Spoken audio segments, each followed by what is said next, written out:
Bien, estamos ahora en el área de DPCC. Un ratito, muchachos. Y vamos a hacer el análisis de esta lectura que les dejé, ¿no? De Pinillos, la mente humana. Un poco de psicología también, muchachos, ¿ah? ¿Ya? Y siempre la psicología mezclándose con la filosofía, ¿no?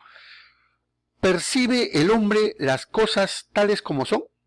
Percibir, ya hemos visto qué cosa es la percepción, ¿ah? Una cosa es la sensación, los sensores captan y nos llevan al cerebro, y acá el cerebro, en la percepción, en el percepto, se dibuja todo lo que hemos captado, lo que hemos olido, lo que hemos visto, lo que hemos tocado, ¿no? Todo lo que hemos sentido, nuestros sentidos han captado, y el percepto trata de dibujar igualito como el elemento es en la realidad, ¿no?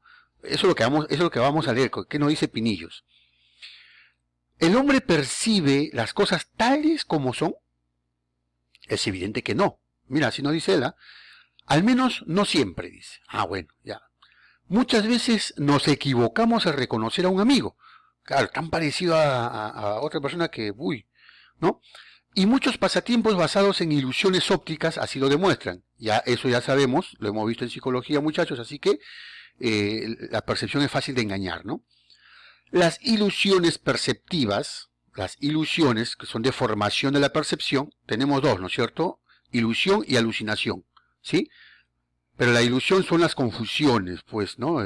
Perceptivas, ya sean ópticas, táctiles o auditivas, nos muestran de forma palmaria, o sea, de forma concreta, que nuestra percepción de la realidad no es tal como lo captamos.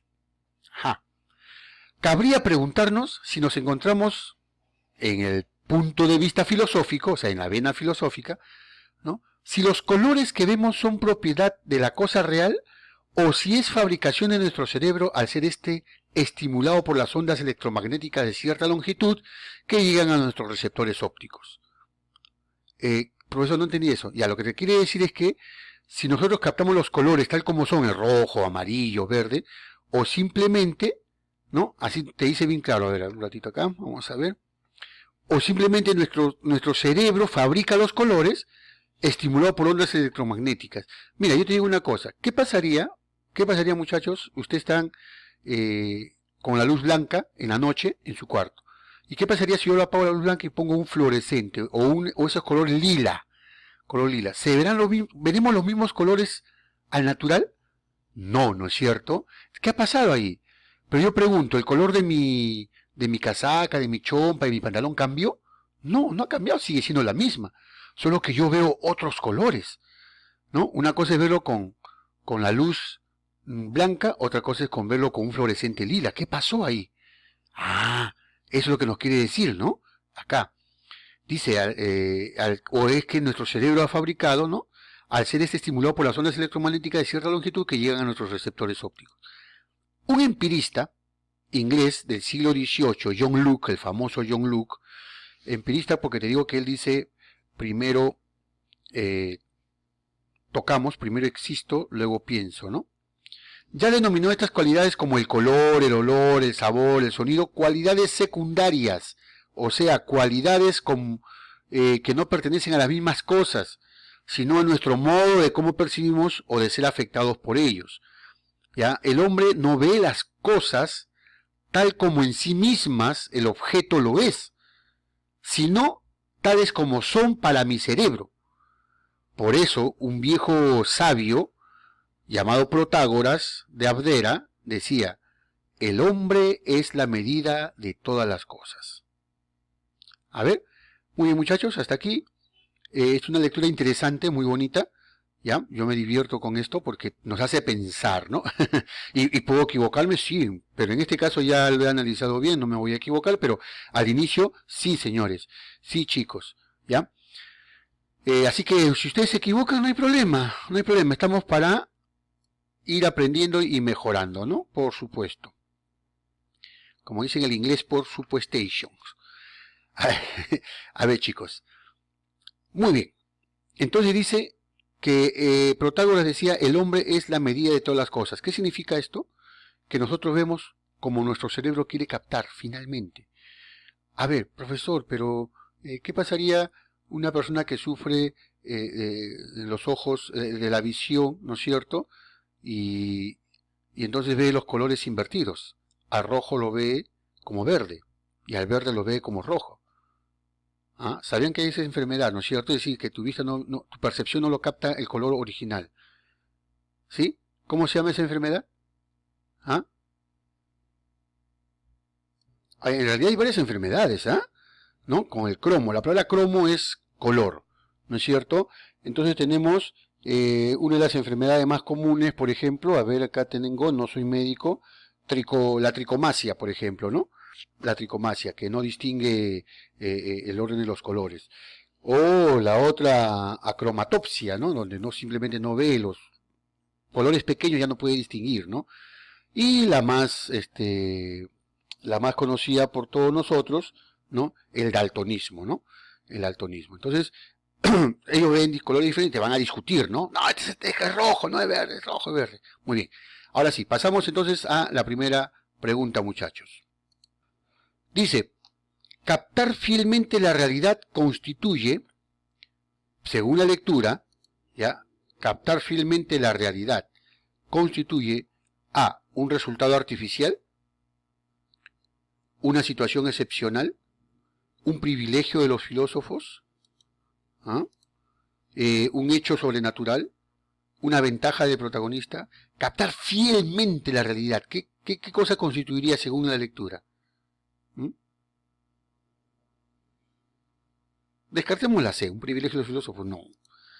Un hecho sobrenatural, tampoco, ¿no? Una ventaja del protagonista, tampoco. Sería entre un resultado artificial o una situación excepcional. ¿Cuál de los dos sería para ti? A ver, según esta lectura, ¿qué cosa es captar fielmente la realidad? ¿Qué cosa constituiría? ¿Un resultado artificial o una situación excepcional? Para eso, muchachos, siempre tenemos que volver a la lectura, ¿no es cierto? Cuando tenemos cierta dificultad. Mire, ya vimos que haría, por ejemplo, una situación excepcional o un resultado artificial.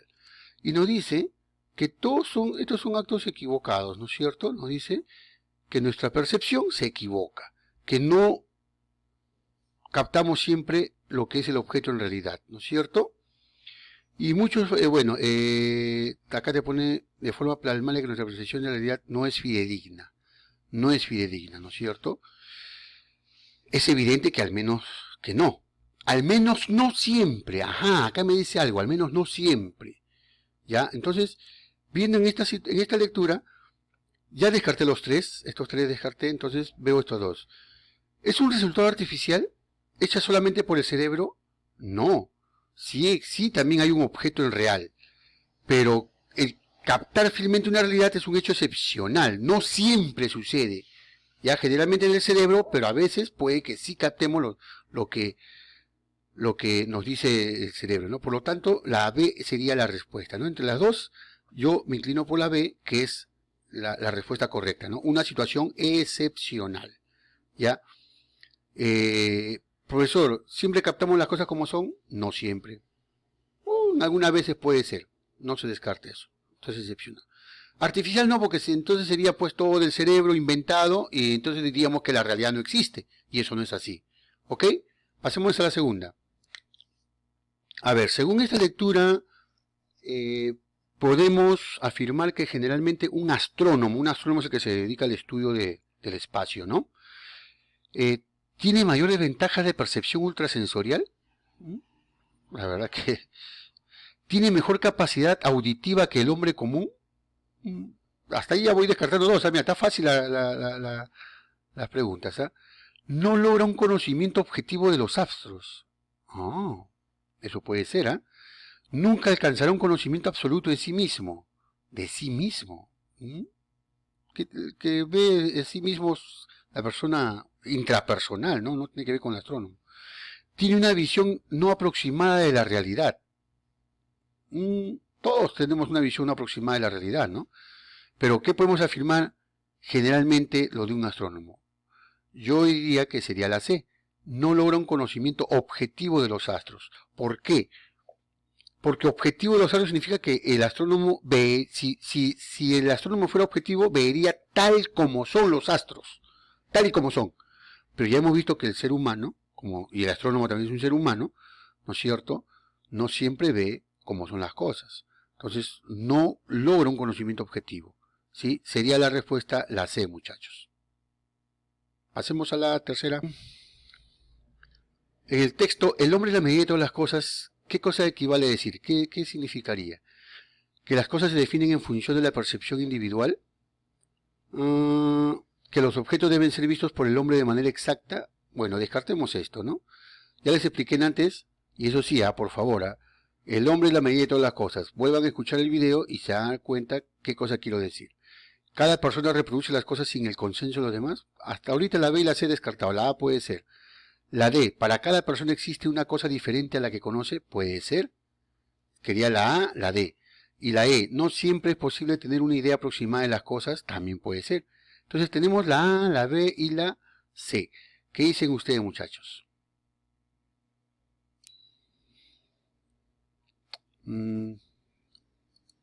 A ver, vamos a ir descartando, ¿ya?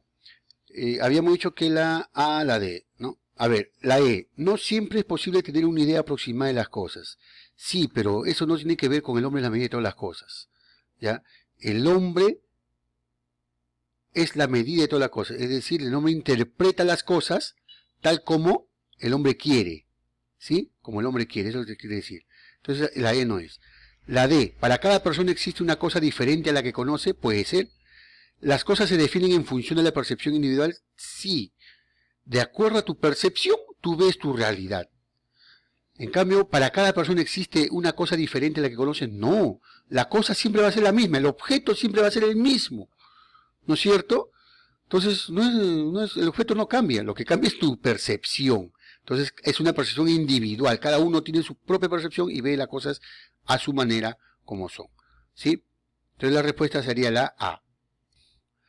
¿Por qué, dice el hombre, ve diferentes definiciones sobre un mismo objeto? ¿A qué se debe? Ya hemos visto que la percepción no capta bien, ¿no? Entonces, dice, la diversidad de sus cualidades que presenta dicho objeto, no, el objeto presenta siempre la misma cualidad. La posibilidad de penetrar en su esencia, esa es alta filosofía, no te habla nada de eso la lectura. La inexistencia física de estos, no, pues un objeto no existe, no lo vamos a ver. Tiene que existir, tampoco. El carácter diverso de la percepción humana, puede ser. La complejidad de los elementos que la componen, puede ser también. Pero un elemento, por más complejo que sea, dice, lo que va a definir a ese objeto, o sea, yo cómo defino ese objeto, ¿no? Y cómo tú lo defines, va a depender del carácter diverso de mi percepción, ¿ya? Si tú, Juan Pérez y Pablito están en una esquina y ven un accidente, y uno dice, yo vi que la mototaxista tenía la culpa, no, yo vi que la persona se cruzó, no, yo vi que, o sea, cada uno tiene su propia definición sobre el mismo objeto, ¿ya? Entonces, eso significa que el carácter es diverso de la percepción humana. La respuesta sería la D. Pasemos a la última. ¿Qué busca esta afirmación? La palabra tesis significa afirmación, ¿no es cierto? ¿Qué cosa busca esta afirmación, esta lectura? ¿Qué cosa busca afirmar? A ver, dice, la tesis del autor busca negar la plena objetividad de la percepción, sí, puede ser. Reafirmar el carácter complejo de nuestras ideas, no son ideas, son percepciones, así que esta no es. Demostrar la marginación de la subjetividad en la percepción, la marginación de la subjetividad, no hemos hablado de eso. Sí puede ser, pero no hemos hablado de eso, por lo tanto lo descarto porque no está en la lectura. Pero vamos a poner que sea, ¿ya? Retractarse de la idea errónea de la objetividad absoluta, no, pues, no te pases. Prevenir al hombre del peligro de las percepciones visuales, no, tampoco. Entonces, demostrar la marginación de la subjetividad en la percepción no podría ser, ya, porque esta lectura no trata de demostrar que la subjetividad de la percepción está de lado, ¿no? Al contrario, más bien le da importancia. Eso significa que esta tesis busca negar que la percepción sea completamente objetiva. ¿Qué significa eso? Que esta lectura busca decirnos que la percepción no siempre capta los objetos. A eso se refiere. ¿Sí? La plena objetividad de la percepción. Bien, muchachos, la respuesta sería la A. Y eso es todo. Nos vemos hasta la siguiente semana.